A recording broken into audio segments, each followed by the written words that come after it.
as they deal with this subject. Famous Americans. All right, make your wager.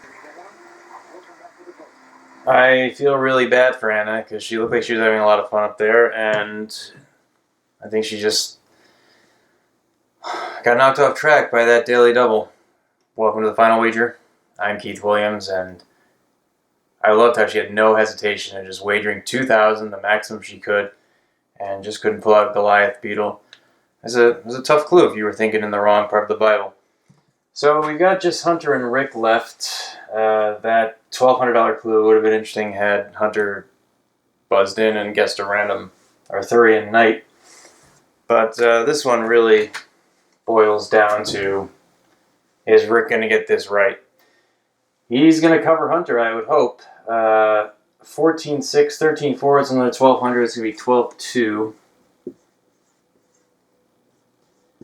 And if I'm Hunter, I cap my wager at 11,000, so there's a lot of room here.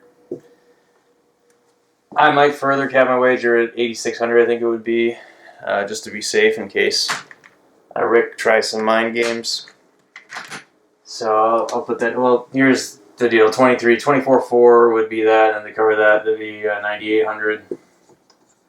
And then to stay above that, that'd be 8,600, so I don't think there's going to be too many mind games here, but for the zero cover wagers, Hunter's going to want to wager at least double that, so 2,400. And on the off chance Rick just doesn't like this category, he could wager to force Hunter to get it right. That would be at most 11.99, and that's why Hunter wants to wager at least 2,400.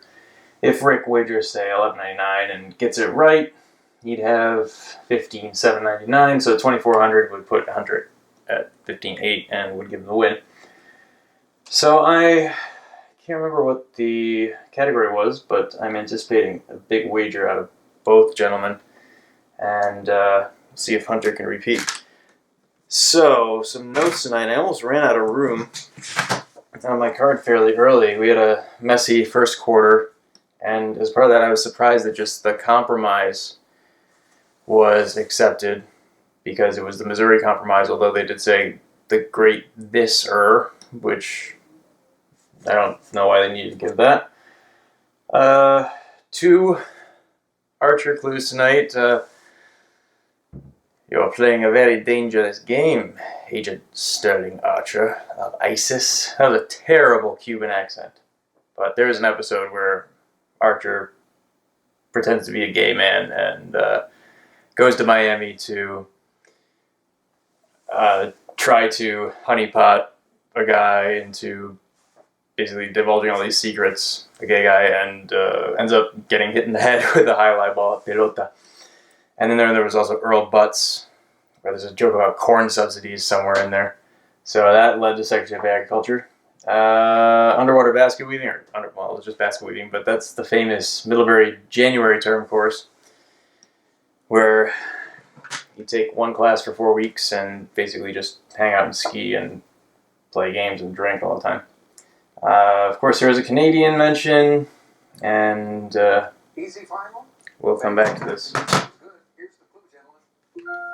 Of his greatest accomplishment, he humbly remarked, "Pilots take pride in a good landing, not in getting out of the vehicle." You have 30 seconds. Good luck. I can't think of anyone else it would be, but Neil Armstrong, first man to walk on the moon. First, one small step for a man, or for man. I guess the A was cut out in transmission for a man. Who else could it be? Yeah. Could be Lindbergh, but that's gotta be. It's probably the most famous exit of a vehicle in history. Hunter, you wrote something down quickly. Rick just looked like. Let's take a look. You wrote down who is Collins, and you crossed that off and came up with Armstrong. Well, Collins didn't do much landing there. And Neil Armstrong is the correct response. He was referring to exiting the lander on the moon. Your wager. 13. Oh, why? Could be a big payday for you. 26,799. It all depends on what Rick wrote down. He put Sully Sullenberger instead. It'll cost him how much? 12,000. You'll finish in second place, pick up 2,000, but 26. That's not a bad guess. Although it doesn't really play into the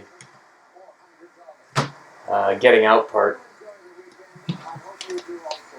Although there was that famous photo of everyone just standing on the wings waiting for someone to come rescue them, which is pretty cool. That was a really big deal. That was 2009. I remember that. I don't think... Could I? Yeah, because in the building I was working at the time, you could see where they were pulling the plane down to after they docked it down towards Battery Park. So they had to pull it past my office building. What else do I have here? The ooh sorry category, that was great. One of my friends, Nicole, loves whenever Alex says ooh sorry. That just sounds like Stewie Griffin. I'm just really bad with the voices right now. Margaret Spellings, I was actually talking about her earlier today because she was terrible on Jeopardy. When she was on Power Players Week, was it 4? No, it had to have been 6 years. No, 8 years ago must have been. Yeah, it must have been because she was under Bush. And, you know, for the head of the Department of Education, not very impressive, although, as we discussed, it's tough under the lights. Yep, that was it. I liked Anne's podium lean throughout the game, mostly around the double wager, and it's the second time in not too long that we've had someone respond with his own name for a correct answer. We had Holly Hunter. Hunter gave that tonight. And we had Abraham Lincoln with a player named Lincoln. Was it earlier this week or last week? This is really funny, and of course Alex is just giving away the answer by calling on the person. That's enough for me. We'll have Hunter back on Monday, and hope we'll have you back as well right here on the Final Wager. Have a great weekend.